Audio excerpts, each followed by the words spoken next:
towards the fall of 1920, the Turks successfully breached the Greek line southwest of Balıkesir. However, the Turks do not have many reserves with which to stop a Greek offensive. In the Armenian front, the Turks have managed to stabilize the line and are receiving reinforcements. The Bolsheviks have broken through the line of Georgian defenses in the mountains, and they are about to receive considerable reinforcements.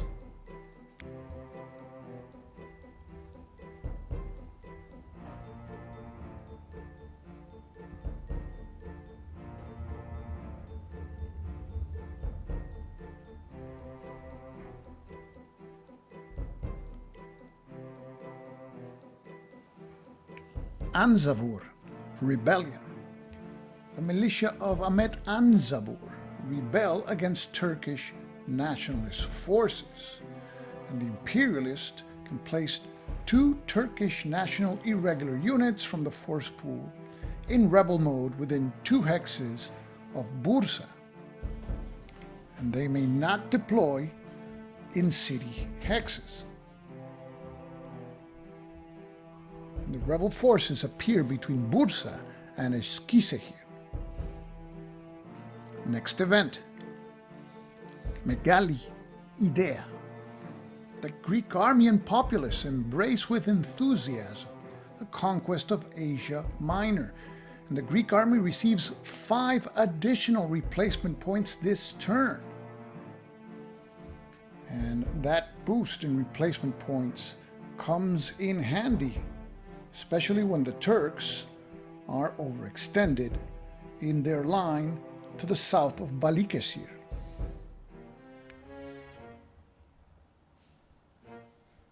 The Turks receive 4 replacement points, and the Turks purchase a cavalry regiment, a supply column, and 2 reduced-strength infantry divisions. Having rebels in their back door does not help the Turkish situation. 1 division is placed in Bursa, and the other reduced division in Eskişehir. The supply column and the cavalry regiment arrive at Erzurum. Now the Bolsheviks receive replacements, but first, the Russians receive 2 divisions from the 11th Army and a supply column. These units just arrived from the Polish front. In addition, the Russians purchase a cavalry division with their 2 replacement points. The Russians deploy a cavalry and infantry division near Sujumi, and further to the east, cavalry division and a supply column.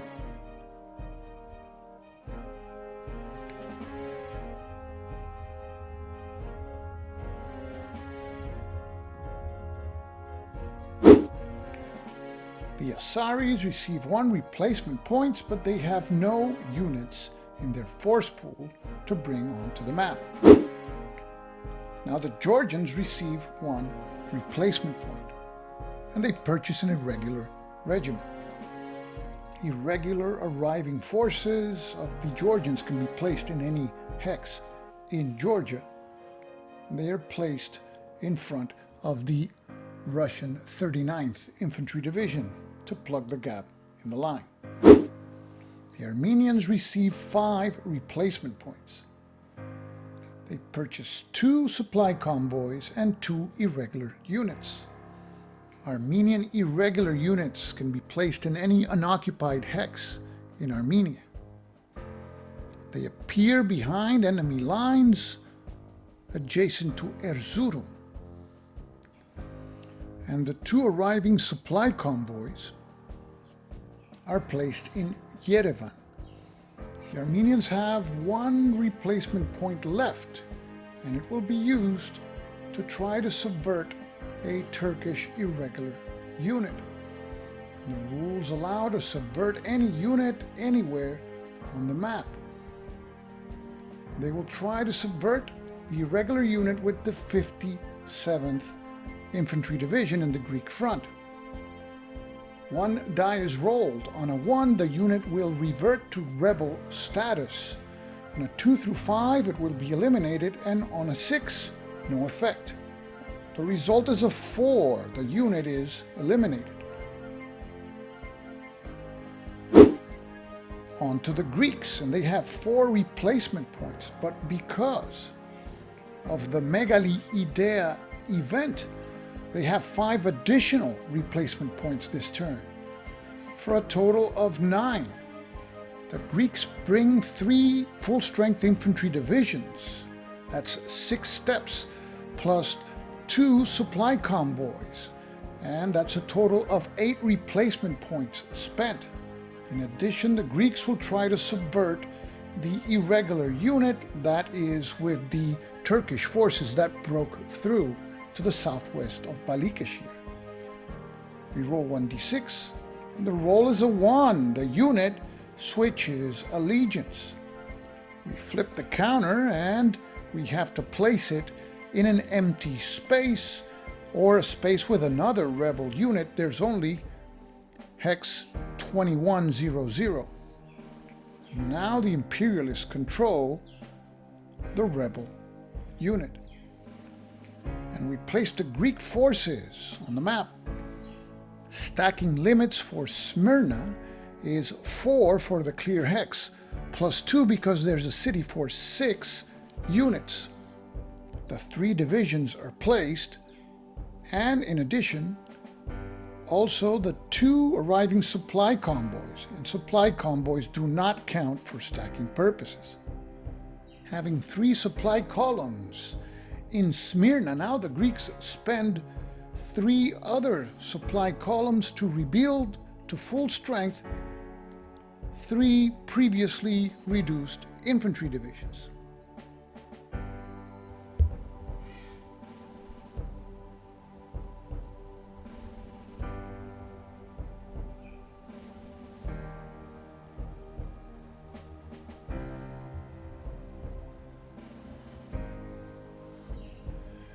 Now it's the Imperialist movement and combat phases. We begin with the Georgians. If either Tiflis, Batum, or Sujumi fall, the Georgians surrender. The Georgians will just hold their ground. No movement, no combat. On to Azerbaijan. The Asaris cannot enter Georgia or the Soviet Union. They just have to await their fate when the Russians come knocking on their door. And now it's the Armenians' turn. The Armenians have all the units that they can deploy already on the map. They're looking to split the Turkish line in 2. But first, the Armenians want to move up their supply columns. The column that is in Kars moves to Sarikamish. Columns in Yerevan also move up to the front.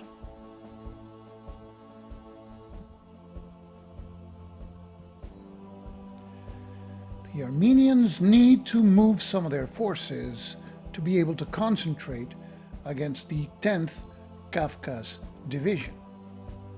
And to do so, they begin by moving an irregular unit to the northwest of Sarakamish. And their 2nd Reserve Division moves into Sarikamish.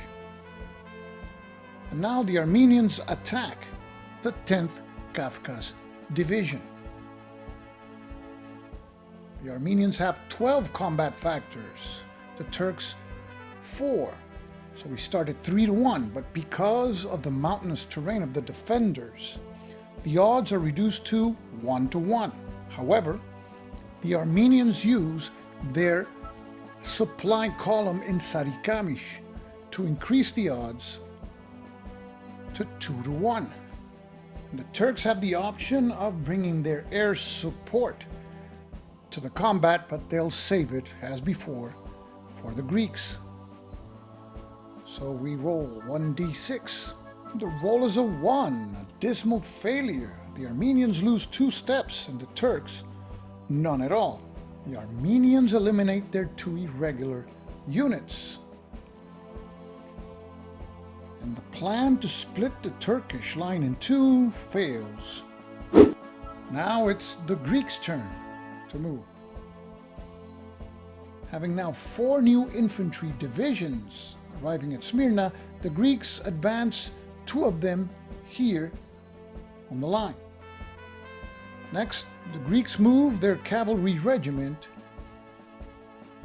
1 hex northwest. The Greeks move another infantry division to the front. And the last infantry division closes the gap in the Greeks' lines. Now the Greeks move their supply columns. And the 2 Greek units in Thrace strategically move into Smyrna. The Greeks begin by attacking west here, an all-out assault against the Turkish 60th Infantry Division.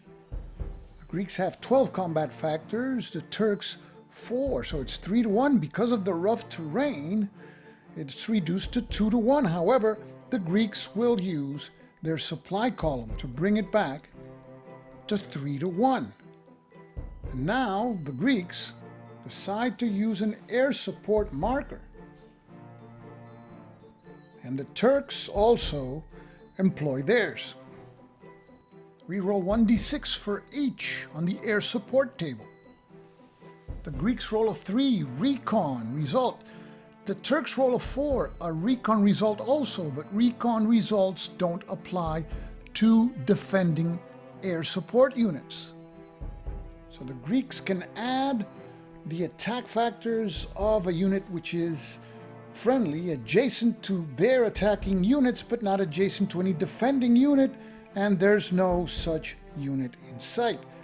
So the attack is a 3-1 attack, and we roll 1d6. And the roll is a 2. Each side loses 1 step. And the Turks have held the line. 4 Greek units attack the Turkish 57th Infantry Division. The Greeks have 10 combat factors, the Turks 4. We start at 2-1, which is reduced to 1-1 because of the rough terrain. However, the Greeks will use their supply column in support, increasing the odds to 2-1, and they will use their second air support unit. Now we roll on the air support table with a +1 die roll modifier for being unopposed.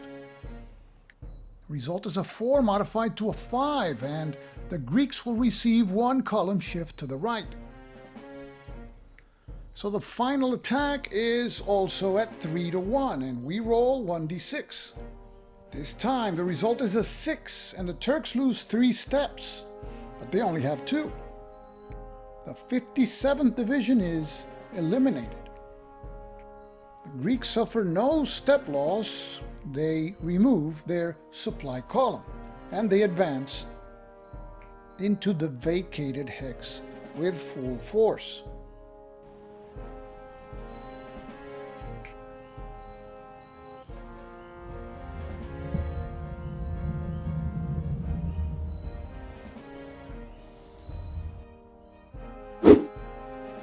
Now, the Turks move and fight. The Turks have rebels in their back lines, and the Greeks have broken through on their front. The Turks move their 23rd Infantry Division to join the battered 60th, and the 9th Infantry Division moves to the west of Afyon. Turks are bringing forces from the sector in Ankara to deal with those rebels. The Turkish 14th Cavalry Division moves to Eshkisehir to bring enough forces to finish the rebels, the Turks moved their 1st Infantry Division to Bursa, as well as Mustafa Kemal. The Turks still haven't figured out a plan of how to deal with the Armenians.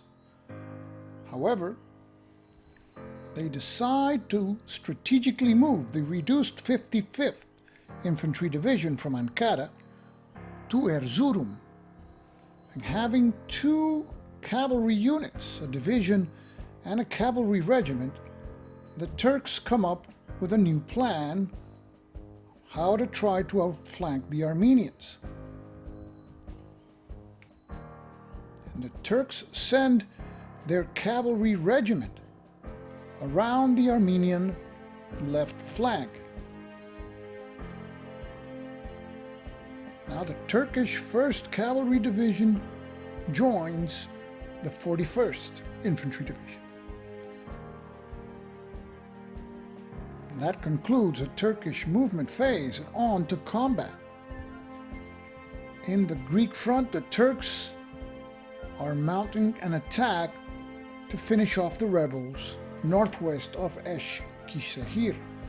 With terrain considerations and the Ataturk counter, it's a 4-to-1 attack.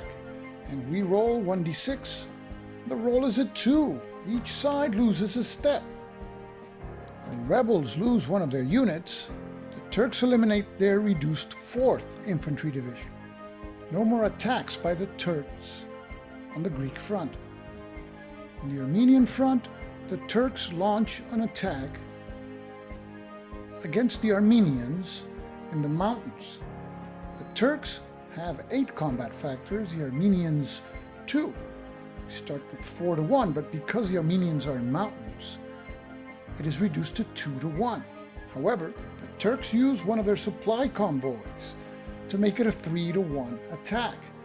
We roll 1d6. The result is a 3. Each side loses a step. The Turks eliminate their reduced 41st Infantry Division, and the Armenians eliminate the regulars. That's the end of the Turks' combat phase.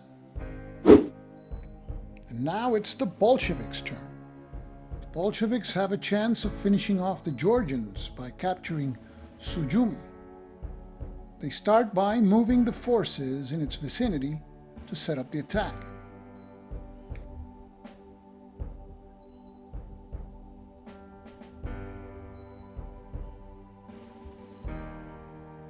The newly arrived 5th Cavalry Division moves into the line, as well as the newly arrived supply column. On to the battle for Sujumi.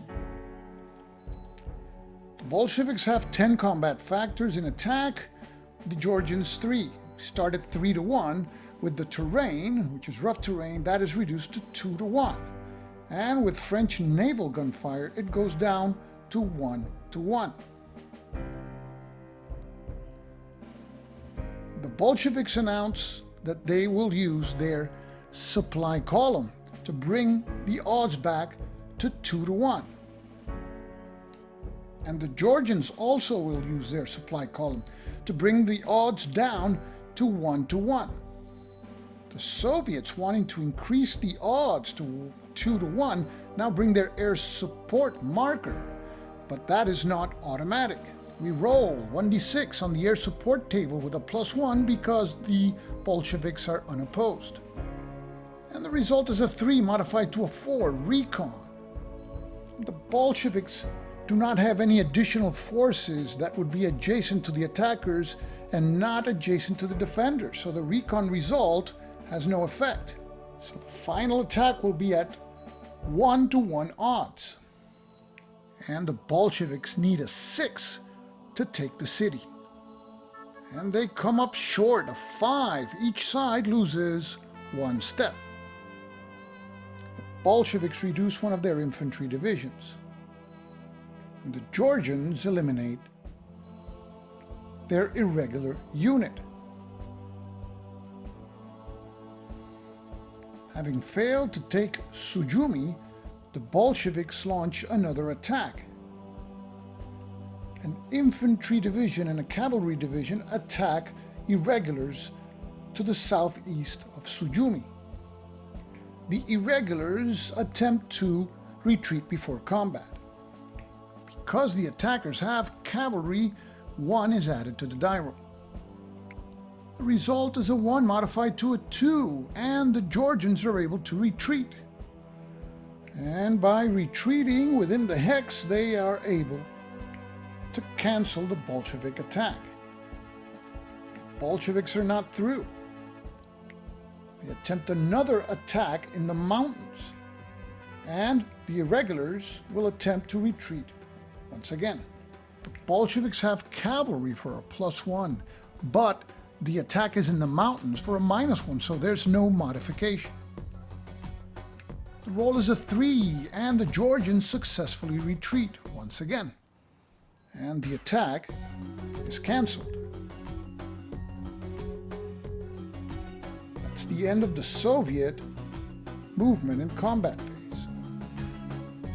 It is the end of fall 1920. Things are not going well for the Turks. The Turks are stretched out thin and with meager supply resources on the Greek front. And the Greeks are ready to keep pushing towards Ankara. The rebels behind the Turkish lines still hold out. In the Armenian front, this front has stabilized in the mountains. The Armenians have not given any ground, and the Turks have sent a cavalry regiment on a roundabout to see if they are able to capture Van in the next season. The Georgians are hanging by their fingernails, having repulsed a major Bolshevik assault on Sujumi. They're losing their war of attrition and won't be able to replace their losses. So stick around for the next episode of The War for Turkish Liberation. This is Stuka Joe signing off for now. Thanks for watching.